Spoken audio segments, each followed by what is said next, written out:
नमस्कार दोस्तों, कैसे आप लोग बात करेंगे हम जेपी पावर की। जेपी पावर के अंदर आज 5% की गिरावट हुई है। गिरावट के पीछे क्या कारण है, आगे क्या कुछ हो सकता है, एक बहुत ही पॉजिटिव अपडेट यहाँ निकल कर आ रही है, क्या कुछ है, सारा कुछ जानेंगे इस वीडियो में। रिक्वेस्ट है वीडियो अच्छी लगे लाइक करके हमें मोटिवेट करें, चैनल को सब्सक्राइब कर ले जबरदस्त जेन्युइन कंटेंट के लिए। तो यहाँ पर आप देख सकते हैं आज जो गिरावट हुई है लगभग 5% की गिरावट हुई है और 9 रुपये 60 पैसे 9 रुपये 50 पैसे पर इसने क्लोज दिया है। पिछले 4-5 दिनों से जो ट्रेंड है वो वीक होता हुआ हमें नज़र आ रहा था और आज जो है थोड़ी सी और इसके अंदर जो गिरावट है वह बढ़ती हुई नज़र आई है। हालांकि आज जो है निफ्टी वगैरह या फिर निफ्टी एनर्जी की बात की जाए तो उसके अंदर भी 0.73% की गिरावट है। ठीक है, ओवरऑल यहाँ पर गिरावट का दौर चालू है और वो जो है इम्पैक्ट हमें यहाँ पर भी देखने को मिल रहा है। तो इस गिरावट से बहुत ज़्यादा चिंता करने की ज़रूरत नहीं है। ठीक है, बहुत ज़्यादा चिंता करने की ज़रूरत इसलिए नहीं है क्योंकि यहाँ से एक जो है कमबैक आ सकता है। कैसे? तो आप यहाँ पर देखो, ये 20 डेज ईएमए पर इसने सपोर्ट लिया है, इससे पहले इसने सपोर्ट नहीं लिया था। ठीक है, बहुत ही अच्छी मूवमेंट हमें नज़र आ रही थी और 20 डेज से मतलब ये रेड वाली लाइन पर बिना सपोर्ट लिए ही ऊपर की ओर मूवमेंट कर रहा था। तो अब इसने लगभग इसको क्रॉस आउट भी कर दिया है और ये नीचे भी आकर क्लोज हुई है। तो अब यहाँ से जो है एक रिबाउंड हमें देखने को मिल सकता है। ठीक है, रिबाउंड देखने को मिल सकता है। कल की ट्रेडिंग क्रूशियल रहेगी कि कल इसके नीचे क्लोज होता है या फिर इसके ऊपर होता है। 20 डेज के यदि नीचे क्लोज हो जाता है कम्प्लीटली, ठीक है, कम्प्लीटली यदि नीचे, क्योंकि ओपन भी नीचे होगा और नीचे ही क्लोज हो जाता है तो फिर एक डाउन ट्रेंड हमें जेपी पावर के अंदर हो सकता है एक्सपेक्टेड रहे। लेकिन अगर यह इसके ऊपर क्लोज दे देती है या फिर इससे अब यहाँ से जो इसको 20 डेज को सपोर्ट लेकर ऊपर की ओर जब मूव करेगी तो एक बड़ी रैली हो सकती है। जैसे कि इसमें देखो आप, यहाँ पर जो मूवमेंट होती है या फिर यहाँ जो मूवमेंट होती है या फिर यहाँ जो मूवमेंट होती है 20 डेज पर आकर फिर एक बड़ी रैली यहाँ पर जेपी पावर दिखाती है। ठीक है, सुजलॉन का भी लास्ट वीडियो डाला था, इस कारण सुजलॉन बार बार आ रहा है, उसको भी आप देखा। सुजलॉन एनर्जी के लिए भी बहुत ही बड़ी आज पॉजिटिव अपडेट निकल कर आई है। डिस्क्रिप्शन में लिंक दे दूंगा।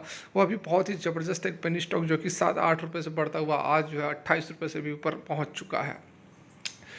बात करें यहाँ पर जयप्रकाश पावर वेंचर्स लिमिटेड की, तो 1 वीक का यहाँ पर यदि मैं चार्ट लगा दूँ तो एक चीज़ आपको यहाँ पर और भी क्लियर हो जाएगी। देखो ये यहाँ आप देखो तो जिन लेवल्स पर ये है, ठीक है, मतलब हाई तो इसने लगाया हुआ था लगभग 10.5 रुपये के आसपास। ठीक है, यहाँ पर ये इसका हाई था, फिर से आज यहाँ पर था। इससे पहले भी यदि मैं आपको और थोड़ा सा यहाँ पर पिक्चर को बड़ा करूँ तो आप देख सकते हैं एग्जैक्टली 10.5 रुपये के आसपास हम यहाँ पर कर्सर को रखते हैं इस लेवल पर। ठीक है, इस लेवल पर यहाँ देखो, बहुत ही ध्यान से समझना, ये 2018 के आसपास का चार्ट है और यहाँ पर प्राइस आई थी, एक बार यहाँ पर आई थी, इसको ब्रेकआउट नहीं कर पाया और प्राइस के अंदर डीप करेक्शन हुई। फिर अगेन इसने प्रयास किया 2023 के आसपास। ठीक है, फिर से इसने यहाँ पर कोशिश की, देखो इस लेवल पर कोशिश की, नहीं हो पाया, फिर से नीचे चली गई। अब अगेन इसने इस लेवल को टेस्ट किया लेकिन अभी जो है ब्रेकआउट नहीं हो पाया, ब्रेकआउट नहीं हुआ है, लेकिन अभी डीप करेक्शन भी नहीं हुई है। ठीक है, डीप करेक्शन भी अभी हमें, जैसे कि यहाँ पर डीप करेक्शन हुई थी, यहाँ भी करेक्शन हुई थी, लेकिन यहाँ पर अभी करेक्शन नहीं हुई है। और एक चीज़ ये भी आप देखो कि जो एक चैनल है, आप देखो इस तरह का चैनल बन रहा है। ठीक है, ये कहते हैं हम हायर हाइज और हायर लोज।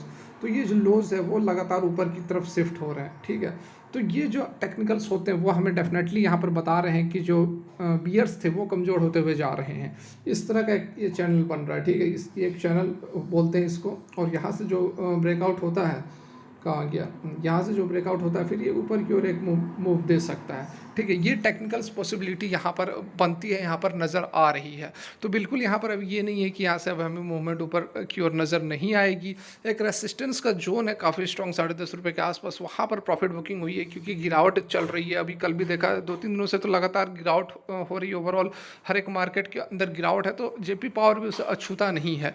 एक बार मार्केट को स्टेबलाइज होने दे, पावर सेक्टर को स्टेबलाइज होने दे, उसके बाद यहाँ पर हमें देखना होगा कि जेपी पावर जो है 10.5 रुपये को ऊपर तोड़ पाता है या नहीं। अब हम एक अपडेट जो आ रही है उसकी बात कर लेते हैं।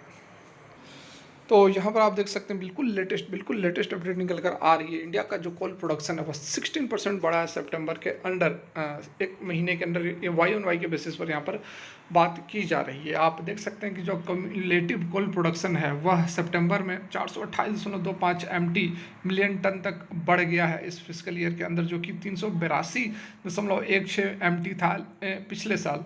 तो एक ग्रोथ जो है 12.06% का ग्रोथ है, और ये बिल्कुल ऑफिशियल डाटा निकल कर आ रहा है। मिनिस्ट्री ऑफ कोल मिनिस्ट्री की तरफ से स्टेटमेंट आया है, और ये अपडेट भी आप देख सकते हो कि बिल्कुल डेट भी मैं आपको दिखा देता हूँ। हाँ, 3 अक्टूबर 2023 बिल्कुल लेटेस्ट अपडेट यहाँ पर निकल कर आ रही है।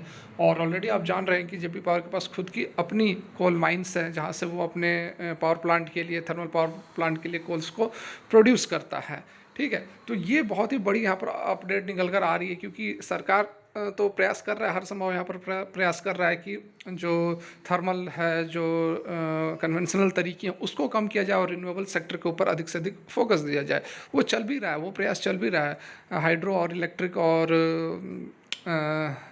वो सोलर, ये जो सेक्टर्स हैं बहुत अच्छी तरह से ग्रोथ कर रहे हैं। ईयर ऑन ईयर के बेसिस पे बहुत ही ज़्यादा प्रोडक्शन बढ़े हैं, लेकिन उन सब के बावजूद जो कोल का प्रोडक्शन है वह भी बढ़ रहा है। क्यों? क्योंकि जो हमारी पावर रिक्वायरमेंट्स है वह बहुत ही तेज़ी से बढ़ रही हैं। यहाँ पर आप देख सकते हैं the coal sector witnesses an unprecedented upswing with production dispatch and stock level soaring to a remarkable high in the ministry said. Exceptional growth is attributed to unwavering dedications to coal PSU, which has played a vital role in driving this extraordinary progress. तो जो industries हैं, जो PSUs हैं, public sector undertakings, उनमें कोल बहुत ही ज़्यादा use हो रहा है, क्योंकि वह इलेक्ट्रिसिटी प्रोड्यूस कर रही है। जेपी पावर हो गई या फिर उस तरह की और भी जो NTPC, कोल इंडिया वगैरह वगैरह हैं, तो ये सारी जो है पावर जनरेशन का काम करती हैं। और बिना कोल के रिक्वायरमेंट के जो ज़रूरत अभी है कोल की, वो मतलब इलेक्ट्रिसिटी की, वो बिना कोल के नहीं हो सकती। केवल आप नॉन फॉसिल फ्यूल्स के ऊपर फोकस करोगे तो वो पॉसिबल यहाँ पर नहीं है। The coal ministry added that it remains committed to maintaining consistent coal production and dispatch, ensuring uninterrupted supply for a reliable and resilient energy sector contributing to the nation's continued growth and prosperity. बिल्कुल यहाँ पर बताया गया है कि जिस तरह से जो नेशन की ग्रोथ और प्रॉस्पेरिटी के लिए जो चीज़ रिक्वायरमेंट है, जो PSU की जो डिमांड है उसको हम रेगुलर पूरा करेंगे, और कोल्स की जो डिमांड होगी उसको लगातार यहाँ पर पूरा किया जाएगा।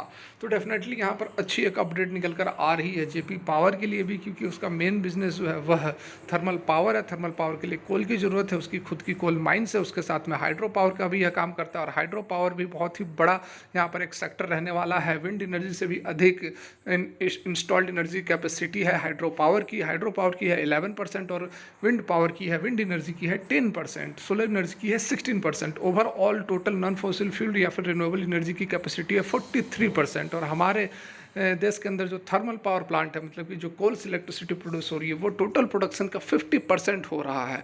तो डेफिनेटली यहाँ पर अभी बहुत समय लगने वाला है कोल को ख़त्म करके बिल्कुल आप जो है रिलायबल हो सके फॉसिल नॉन फॉसिल फ्यूल्स पर। तो फिलहाल के लिए वीडियो यहीं तक अच्छी लगी हो लाइक करें। Thanks for watching, have a good day.